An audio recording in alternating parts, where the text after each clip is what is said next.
The Oak Harvest team wants to wish you a happy, safe, and blessed 4th of July weekend, as this video should be going to be published just in front of the holiday. Opportunity knocks almost always when the markets are more uncertain than normal and when market volatility is high, not low.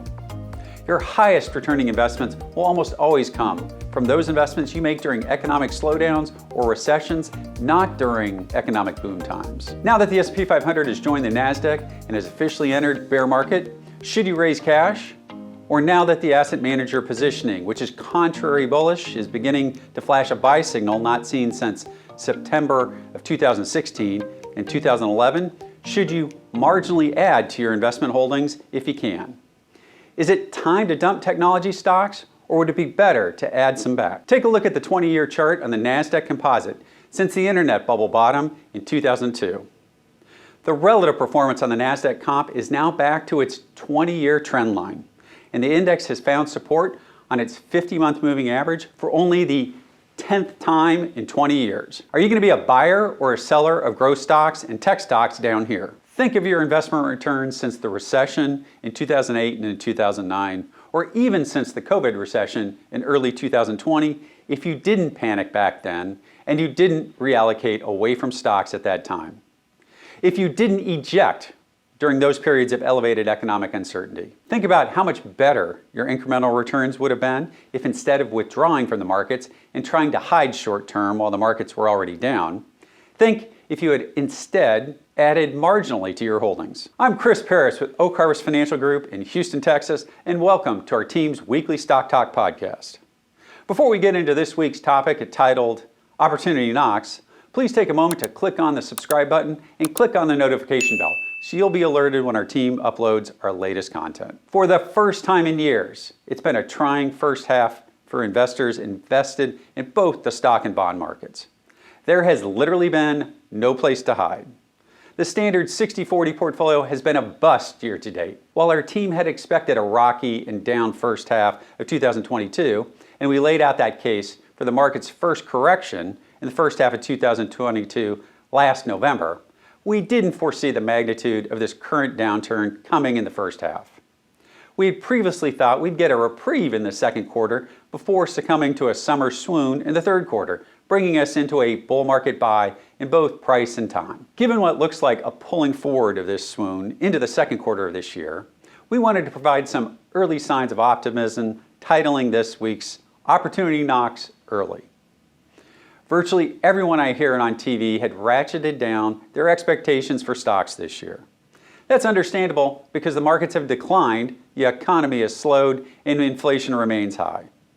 The bears, after being wrong for years and early for calling calamity in 2021, have now been on the right side of the markets for the first half of 2022. A few bearish strategists who called for S&P 500 4,000 in 2021, only to see the markets rise 20% higher than that, have now been beholden to lower their bottom forecasts to around 3,000-ish now that we've officially entered bear market. I guess the trend is your friend on the downside as much as it is on the upside for momentum investing. Our investment team never expected 2022 to be a year of buy the dips or V-bottom lows. We've expected it to be a year of dollar cost averaging. Now, we want to present some charts and data that we see as leading signs to what could be a very normal and strong fourth quarter finish to 2022. First off, almost every investor is aware that the Federal Reserve has been aggressively posturing interest rate increases since mid-first quarter of this year. In mid-June, to combat inflation, the Federal Reserve raised the Fed funds rate by 75 basis points for the first time since November of 1994. 1994 was also a midterm election with an incumbent Democratic president and a Democratic Congress. The midterms in 1994 marked what has been described as the Republican Revolution, with the Democrats losing Congress just as the Federal Reserve tightened monetary policy to control inflation. Look here at the chart on the monthly S&P 500. In 1994, the markets troughed late in the first half and trended flat to slightly higher into the fourth quarter in a very normal midterm election pattern. See the circle? That's November 1994. The markets exploded higher late in 1994 as Washington, D.C. became gridlocked by the midterm election outcome. At the same time, the Federal Reserve moved aggressively to tame inflation. the stock market and economic expansion lasted another 5 years. Stocks gained over 50% from the first half of 1994 lows over the next 2 years. Here's some other data on presidential cycles and stock markets compiled by Merrill Lynch. On average, the S&P 500 has been up 81% of the time the second half midterm year through the first half of year 3. I want to point out 1962, 1970, and 1982 as returns were very bad during the first half of those years, all down between -11 and -24%. But after that, the next 12-month returns ran from positive 27% to positive 53%. Additionally, I must point out that in both 1970 and 1982, we had inflation, as measured by the CPI, running 6 to 8.5%, much as we are right now. We were officially in recession both those years, and guess what? The markets subsequently rallied positive 33% and positive 37% off the summer lows into year-end. Don't believe everything you see on financial TV. Stocks can have very high returns, even in bad first half years. Here's some more data from LPL showing that historically, a bad first half doesn't always mean trouble for the S&P 500 the rest of the year. Several things we previously discussed have led to market tops, troughs, and pivots have also started to look like they're turning up as leading indicators for the second half of this year. Lumber, as we've noted many times over the past 4 years, is almost always a better early indicator on the domestic economy than the often quoted Dr. Copper. Take a look at the weekly chart on lumber.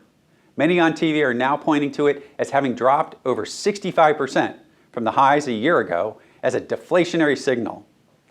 Folks, in our work, they're too late to this observation. As we've discussed for the last 4 weeks, the entire commodity complex looked like it had peaked to our team, and the individual components were headed lower in a normal pattern. Lumber was first, followed by steel, then copper, grains, and agricultural products were to be next, and many in the press finally picked up on that last week.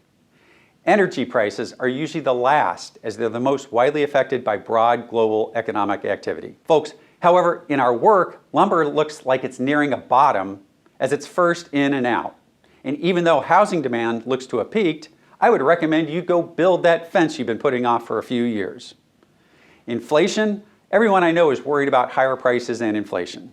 Yes, this is almost exactly 2 years after the same individuals were worried about deflationary forces caused by the COVID lockdown. While we know many viewers and listeners follow the government economic data sets, we try to find real-time data series priced by the market to follow.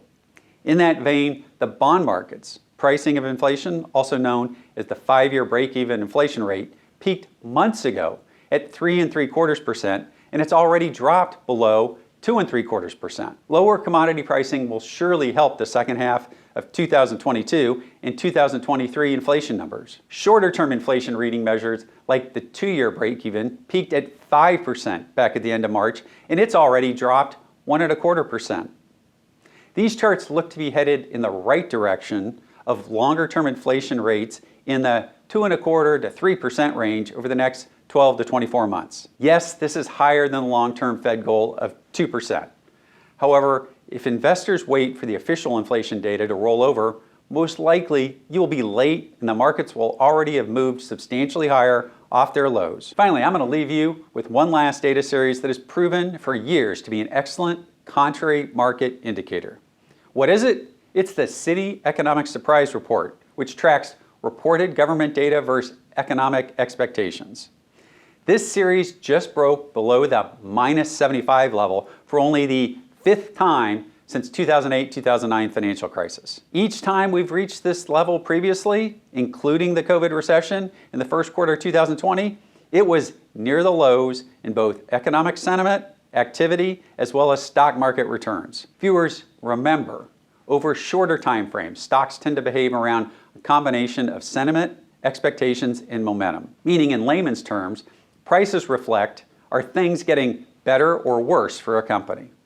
Toward extremes, both to the upside and downside, many investors, due to their enormous size, those who need to buy and sell millions of shares, have to start selling before they see a top in fundamentals, And they have to start buying before they see the reported low and how bad things are. They need a very long runway to establish meaningful positions for their funds.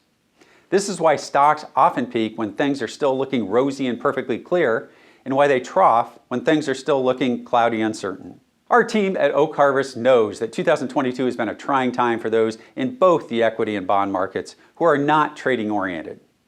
Almost all financial markets, both stocks and bonds, have sustained higher volatility this year. This volatility is a harsh reminder to investors that stocks don't always go up. Remember, unlike insurance markets and those tools, there are no guarantees in public equity markets. We know these sharp market moves drive emotions and the urge to make changes to what are supposed to be long-term asset allocations. If the ongoing market volatility is making you feel uneasy, give us a call here and schedule a meeting with Oak Harvest Advisor. Our team does have insurance-based tools that don't have the volatility of public markets. However, we remind you that these investments will also have lower long-term expected returns for your savings and your retirement money. At Oak Harvest, we think our clients are best served by us helping them plan for their future needs instead of focusing on the past. The future and stock markets are always uncertain, and that is why our retirement planning teams plan for your retirement needs first and your greed second. Give us a call to speak to an advisor and let us help you craft a financial plan that meets your retirement goals. Call us here at 877-896-0040 and schedule an advisor consultation. The whole team here is here to help you on your financial journey into and through your retirement years. I'm Chris Paris, and from the whole team here at Oak Harvest, have a great 4th of July.